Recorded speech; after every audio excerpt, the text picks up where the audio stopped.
Hello प्यारे बच्चों, इस वीडियो में हम डिस्कस करने वाले हैं question number 16 of exercise 5.3 of arithmetic progression. ये क्वेश्चन बहुत प्यार से समझने वाला क्वेश्चन है, मतलब एकदम मजे से समझने वाला क्वेश्चन है, तब मजा आएगा।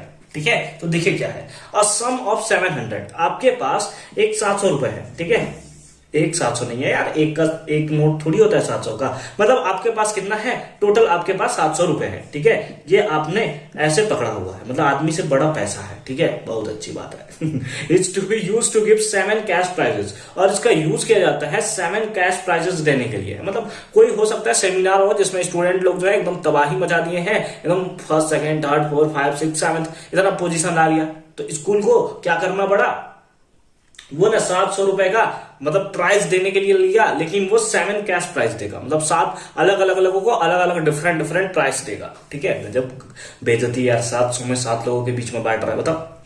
To students for a school for their overall academic performance, वो किसके लिए, तो एकेडमिक परफॉर्मेंस यानी कि मस्त एकदम रिजल्ट आया होगा। हमसे दिया है if each price is 20 rupees less than its preceding price, यानी कि अगर एक को 100 रुपए मिलता है तो दूसरे को इससे 20 रुपए कम मिलता है, यानी 80 मिलता है, फिर तीसरे को 60 रुपए मिलता है। मतलब इस टाइप से मिलता है, लेकिन हमें पता नहीं है कि पहले वाले को मिलता कितना है। ठीक है, चलिए कोई बात नहीं। तो हमें क्या पता है, find the value of each of the prizes, यानी कि वही बताना है कि पहला प्राइस कितना है, दूसरा प्राइस कितना है, तीसरा प्राइस कितना है। तो यानी कि दूसरे फॉर्म में अगर हम लोग फर्स्ट टर्म निकाल दे, अगर किसी तरीके से हम लोग फर्स्ट यानी ए का वैल्यू निकाल दे, तो 20-20 तो माइनस कर ही सकते हैं। यानी कि हमारा जो मेन फोकस है वो ए निकालना है। क्या निकालना है, first term, that is a निकालना है। अगर किसी तरह हमने ए निकाल दिया, हमारा काम खत्म हो जाएगा। हम उसमें बस 20-20 माइनस कर लेंगे तो हमें पता चल जाएगा 7 कैश कितना है, 7 कैश प्राइजेस कितने हैं। समझ में आ रही बात, बहुत अच्छी बात है। आइए इसको निकालते हैं हम लोग। हम लोग को गिवन क्या है, गिवन क्या है, हमें एसएन गिवन है, या दूसरे फॉर्म में केवल की 7 कैश प्राइजेस हैं, यानी कि 7 कैश प्राइजेस का जो सम होगा वो इतना होगा। या दूसरे फॉर्म में हम लोग लिख सकते हैं कि S7 कितना हमारे पास 700 है। ठीक है, ठीक है, अच्छी बात है। और फर्स्ट टर्म कितना है, फर्स्ट टर्म कितना नहीं पता भैया, हमें नहीं पता, तो हम लोग कर लेंगे लेट। जो फर्स्ट टर्म है, जो पहला प्राइस दिया गया था वो 100 रुपीज दिया गया था। कितना दिया गया था, 100 रुपीज। अब इसको ऐसे भी लिख सकते हैं हम लोग।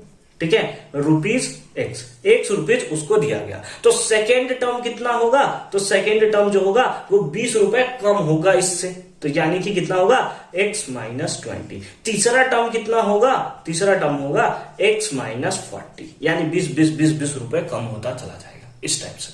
तो क्या यहां से हम लोग कुछ कुछ चीजें लिख सकते हैं, तो यहां से हम लोग लिख सकते हैं a इक्वल्स टू कितना है, x है। d का वैल्यू कितना होगा, d का वैल्यू इससे इसको माइनस करेंगे, second term minus first term, या क्योंकि हमें यहां पे दिया है इस prizes 20 rupees less than its preceding price, यानी डी का वैल्यू आएगा -20, क्योंकि लेस देन है ना, यानी 20 रुपए कम, तो हम लोग -20 लिख लिया। या फिर आप second term minus first term करेंगे तो भी इतना ही आएगा। देख लो भाई, x -20 second term minus first term, x से x मर गया तो -20 आया ना, -20 आया, तो वही डी का वैल्यू हो गया -20। अच्छी बात है। अब हमारे पास एन है क्या, एन भी है क्या हमारे पास, तो हमें बोला है बिल्कुल 7 कैश प्राइजेस, यानी कि एन का वैल्यू है कितना, 7 है। यही ना होता है भाई, एस एन, एन का वैल्यू कितना है, 7 है। ठीक है, अच्छी बात। हमें फाइंड आउट क्या करना है, एक्स का वैल्यू, यानी कि ए हमें फाइंड आउट करना है। तो नाउ अब हम लोग क्या करेंगे, हम लोग जानते हैं S N equals to, formula हम लोग को पता है। एक सेकेंड, इसको थोड़ा मैं मिटा दूं, हाथ से ना थोड़ा अच्छे से नहीं मिटता यार ये।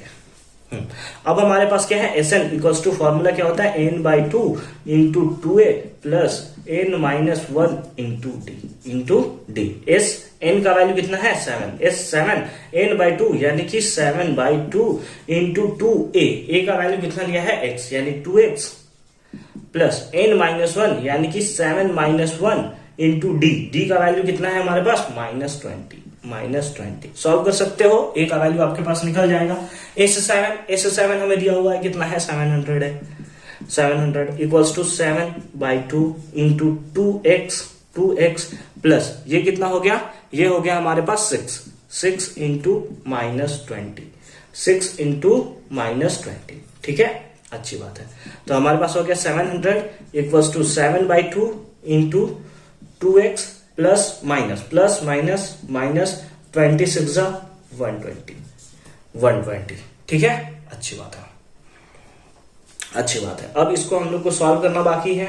आइए इसको भी सॉल्व करते हैं। थोड़ा हमें स्पेस का प्रॉब्लम यहाँ पे लग रहा है। 700 है, 700 लिख लिया, इक्वल्स टू कितना है 7/2 इंटू 2। हम लोग क्या कर लेते हैं, इससे 2 कॉमन ले लेते हैं, 2 कॉमन ले लेते हैं तो कितना बचेगा, 2 कॉमन ले लिया तो यहां बचा x माइनस, यहां से 2 कॉमन ले लिया, हमारे पास आया 60। कितना आया 60। 2 से 2 मर गया, 2 से 2 मर गया, ठीक है। तो हमारे पास क्या आया 700 equals to 7 into x minus 60, x minus 60, ठीक है।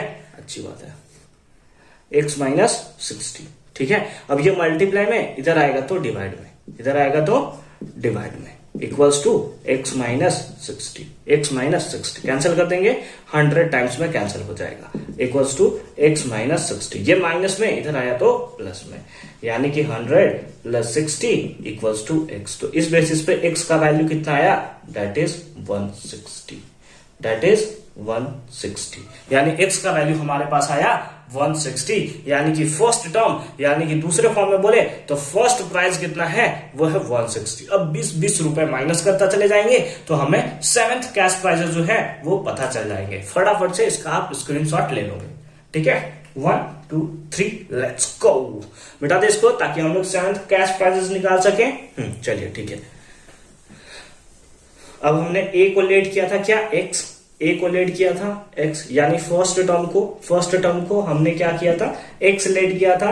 x का वैल्यू कितना है 160। सेकेंड टर्म क्या होगा, सॉरी a2 होगा ना, सॉरी a2 क्या होगा, इससे 20 माइनस करेंगे, कितना होगा, that is 140, 160 minus 20 that is 140। a3 कितना होगा, तो हमारे पास हो जाएगा x माइनस 40, यानी इससे भी 20 कम, इससे 40 कम और इससे 20 कम, यानी कि 120। फिर इसमें 20 कम कर देंगे तो a4 हमें मिल जाएगा 100। a5 निकालने के लिए इसमें 20 कम कर देंगे, a6 निकालने के लिए इसमें 20 कम कर देंगे और a7 निकालने के लिए इसमें भी 20 कम कर देंगे, that is 40 and this is the right answer. Again आप अगर सबको सम करोगे, अगेन आपको 700 देखने को मिलेगा, ठीक है। तो ये थे हमारे 7 कैश प्राइजेस। उम्मीद है आपको बहुत अच्छे तरीके से समझ में आया होगा। एक एक पार्ट मैंने आपको खोलकर यहाँ पे रख दिया है। आई होप कि ये वीडियो आपके लिए बहुत ही ज्यादा हेल्पफुल रहा होगा। मिलते हैं आपसे नेक्स्ट वीडियो में एक नए वीडियो यानी कि क्वेश्चन नंबर 17 के साथ। तब तक के लिए अच्छे से पढ़ाई करते रहिए। All the very best for your upcoming examination.